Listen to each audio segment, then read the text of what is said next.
Hello po, sir, may ERF pa po ba? No?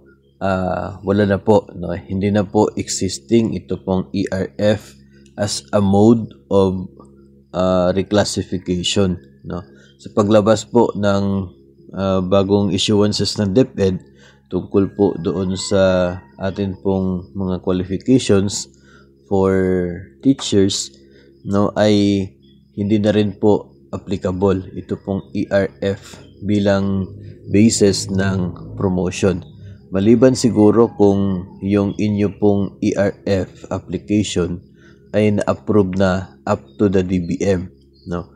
Kung sa division level lamang yung approval ay baka maliit po yung chance kasi sa paglabas po ng bagong guidelines tungkol po dito ay included po si DBM doon po sa na-inform na this will be the new basis for the promotion, no? So yung sa reclassification, yun na pong bago na, no, yun pong dadaan sa mga interview at saka po sa demo, hindi na po through ERF, no? So kung hindi po umabot sa review o sa DBM na approval yung inyo pong previous application ay baka ibabalik yung papel po ninyo.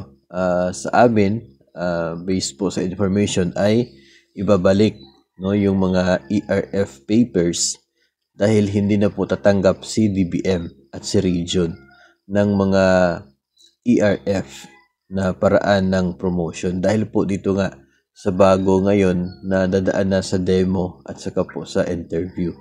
So hindi na po gagamitin yung ERF na kung saan kung mayroon kayong ang graduate ka sa masteral po ninyo, and kung meron kang ilang units, no, na pwede pong ma-reclass yung position ninyo, hindi na po yun gagamitin sa ngayon. So, doon na po tayo sa lagi po natin binabanggit na proseso ng reclassification. Yun pong naka-base yung scoring doon sa DepEd Order Number 20 Series of 2024. Yun na po yung gagamitin, no? And that will be true to all na mga gusto magpapapromote through reclassification.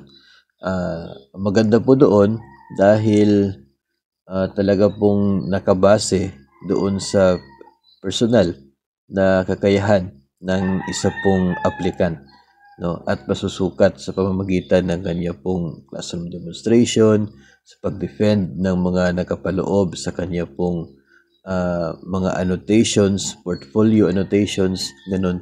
So doon po mag-base, no? So dito po nasa education, training, experience, performance, classroom demonstration, portfolio annotation, doon po at saka po yung interview, doon po magbabase yung scoring para sa inyo pong reclassification at hindi na po yung nakasanayan noon na sa pamamagitan ng ERF.